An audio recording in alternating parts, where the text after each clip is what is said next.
that we need in order to process the second part of this. Okay. Mr. Gordon? Thank you. I just appreciate in the future if somehow a specific project like this, if we could get the whole project instead of in pieces, I would certainly appreciate it. But we have what we have, so I would move approval of 40.5. Second. I have a second for Mr. Strasser. Council discussion on this item? Okay. Linda, if you'd call the roll, please. Dick Gordon, Yes. Bob Strasser. Yes. Greg Jones. Yes. Chris Corcoran. Yes. James Coontz. Yes. Al Densmore. Yes. Karen Blair. Yes. John Michaels. Yes. There are 8 yes votes, Your Honor. Thank you very much. Agenda item 40.9, Mr. Gordon. Thank you.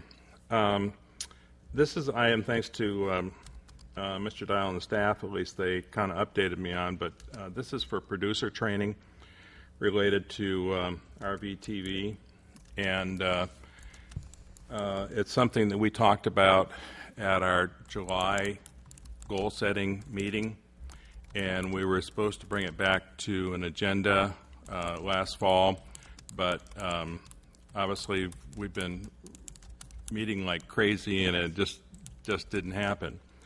I personally feel that this part of the agreement with RVTV has outlived its usefulness because of the advancement of the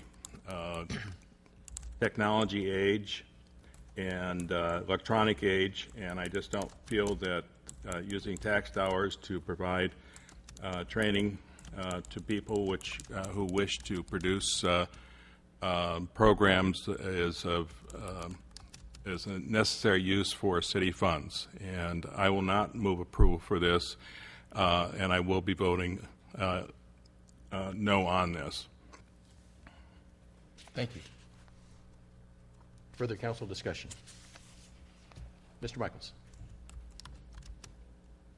I understand the concerns on this, and perhaps I would be willing to lay this aside to our next meeting if we want to perhaps get a report on this. I don't understand the issue completely, and perhaps we could get RVV here to talk about it a little bit more, to educate us on why this is necessary. And if I'll listen to discussion, but if that's the case, then we can, perhaps I'll be glad then to move this to the next meeting. Okay. Mr. Strasser. Like Mr. Gordon, I have some concerns about this one, and I'm not sure with the reports that I have seen that the cost benefit is there in very difficult economic times to want to spend $23,000 for this. Mr. Corcoran. Am I going to assume that 40.10, which is the agreement with Southern Oregon University and RVTV for $63,000, is that the hard cost associated with the broadcast of these meetings? Yes. So my question is, what exactly is the $23,000 for producer training related services for? That's the only. Just a little. I can get a little bit. Mr. Hoke. Historically, since the 90s, we've had an agreement with RVTV for the broadcast and for them to train or to assist with training individuals to produce public service type programs that are aired on the government channels, the government cable, as it is. And this is the money that goes towards providing a venue for the local citizens to learn how to produce programs to share on the government channel.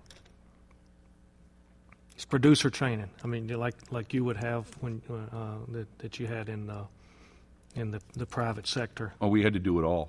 Right. But this is the hard cost. The other one, 4010, is the broadcast itself. That's what we're doing here.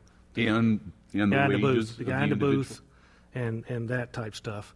And this is a separate contract that just provides for training individuals on how to produce television shows. Okay, follow-up question, Mr. Mayor? Yes, please. Thank you. How many people produced television shows as graduates of this producer training-related services that aired on behalf of the city of Medford? I'm looking over at the recorder. I don't have current information. We'd- That would be yeah. something we could obtain from them. It The would- it last would- time we looked, it was about 2 years ago, and I think there were 7 members of the Medford population. It's open to not just Medford citizens. A lot of people go through the training and produce shows that are not Medford residences. Thank you. Mr. Strasser? Yeah, my memory is the last time we had this presented, it was a very small number of people taking advantage of this. And the other questions that were asked is, how beneficial is it? What are we seeing? What's the return for doing this? And that was also not significant from where I sat. Thank you. Mr. Michaels? Due to the comments and everything, I feel appropriate then to ask that we move this item to our August 4th meeting, and if we can get a report back to us by that time or at the meeting, and we can bring it back for discussion. Do I have a motion to continue this item? Second. Glenn, if you'd call the roll, please. Just for clarification as staff, when you say a report, are you looking for the usage in the last year, the number of play? I mean, can you define for us a little bit what it is you want in that report? I think that's, yeah, you've heard the concerns here. Usage, how many people have gone, yes, how many people have gone, same thing. How many people have gone through, type of meetings, the whole, type of programming, the whole 10 yards. What are we getting for our money? Okay, thank you. Yeah, please. Thank you. And I also, in my second, had an expectation that we would have somebody from RVTV here to answer our questions. That was the intent. Okay. Thank you. So we have a motion to continue. Glenda, if you'd call the roll if we're clear.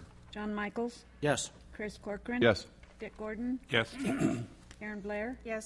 Al Dinsmore, Yes. James Coombs, Yes. Greg Jones. Yes. Bob Strasser. Yes. There are 8 yes votes, Your Honor. Thank you very much. Then that will be continued to our August 4th meeting. Mr. Corcoran? Just briefly, Mr. Mayor, while we have moments of levity with Mr. Gordon, I want to let him know how much I appreciate and respect his inquisitive mind and his thoroughness in his investigating, and I don't want any members of our audience to mistake that it's just we're making fun of him. That's not true at all, and I do sincerely appreciate his thoroughness.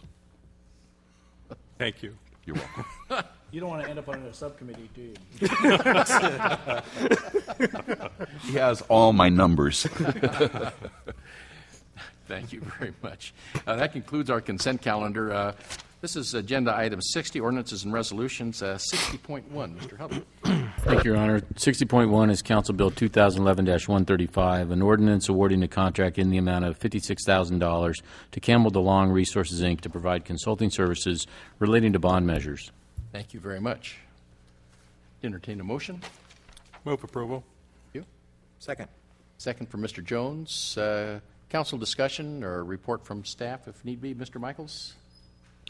It was my understanding going into this that we were looking at the measures as 2 measures, the fire, police as one, and parks. I look at this, and Mr. Dial mentioned this earlier, that we're actually looking at 3. And that probably needs to come back for discussion, but it does kind of cloud the issue when we're looking at 3 as opposed to 2. Mr. Dial? I think it would be, in terms of the survey work to be accomplished, that in talking to this firm, for one, that I remember, the idea was broached, we need to know, or let's say the council needs to know, are there any preferences in terms of combinations or single bond issues that get a greater favorable review or rating or position from the electorate. So the question, I think, will be addressed, and we'll have to ensure that it is, in terms of the qualitative but also quantitative questions that are asked to determine should any of these potential bond issues be combined with another, and if so, does that create more favorable responses or not, or less favorable responses? So I think the issue will be addressed in the survey work to be accomplished. Or let's say, yes, the issue you bring up, because we'll have a number of ways of, and the staff isn't going to do this, but we're going to direct that be included. Mr. Corcoran. Well, I'm going to support this measure, but it should be pointed out to the public at large if they read this morning's Mail Tribune newspaper in the editorial. That editorial was, in my opinion, very premature because this council has not approved any bond measure to be placed on the ballot. By approving this measure, we are just doing due diligence to determine what can and what might have the greatest chance of success, and if we are going to go forward, what steps we need to take in order to convey our message and educate the public as to what we're attempting as a city and a body to accomplish. It has not been determined that dog parks are going in Hawthorne Park. It has not been determined what pools are going to be built where or how large the facilities are going to be. We are just continuing the process of exploring all of our options so that we can move forward in an educated fashion. Thank you. Mr. Strasser. Yeah, I had intended to make some comments at the end of the meeting. I'm sorry. This very issue. No, I think it's great that you brought it up, and I think it's good to have it out there. Far from issues being a done deal, there is a divide on the council. There are different issues and viewpoints on any number of these things, just as there are in the community. And this is yet another way to ask the community before we make a decision how they feel about things. So far from being a decision already made, it's one that each of us struggles with and tries to figure out what our constituents feel about any of the respective issues. Thank you. Mr. Dinsmore. Just to clarify a bit, again, for the people who may be watching or listening, I think what the council is trying to do here is to, in a perfect world, we try to find out what every single person in Medford thought was a key need and whether or not they thought it rose to a level that they could support increasing their taxes to pay for it. This is our best way to try to develop some understanding from a representative sample of our citizens. Again, what do they perceive are the key needs, and do they rise to the ability of their wanting to pay for it? So I look forward to the results. I think it will help us as we try to come to consensus on this. And I quite agree with Mr. Strasser and Mr. Corcoran that the paper was premature in thinking that we've decided something. Thank you. Mr. Strasser.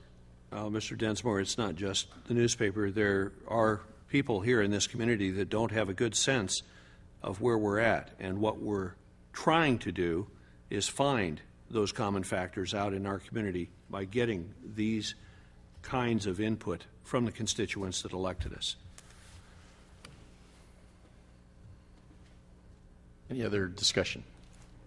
We have a motion and a second. Glenda, if you'd call the roll, please. Dick Gordon, Yes. Greg Jones. Yes. James Kuntz, Yes. John Michaels. Yes. Bob Strasser. Yes. Chris Corcoran. Yes. Karen Blair. Yes. Al Densmore. Yes. There are 8 yes votes, Your Honor. Very good. That passes. This is agenda item 60.2, Mr. Huddle. Thank you. 60.2 is Council Bill 2011-136, an ordinance authorizing execution of an intergovernmental agreement with Jackson County for use of an emergency notification system. Thank you. Entertain a motion. Mr. Michaels. Move adoption 60.2. Second. Second from Mr. Kuntz. Mr. Gordon. Well, now I need to show my ignorance.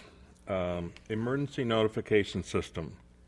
Are we talking about the thing that comes over the TV once in a while that notifies us of a pending disaster, or it's a test that would be used in case of a disaster? Or exactly what is this?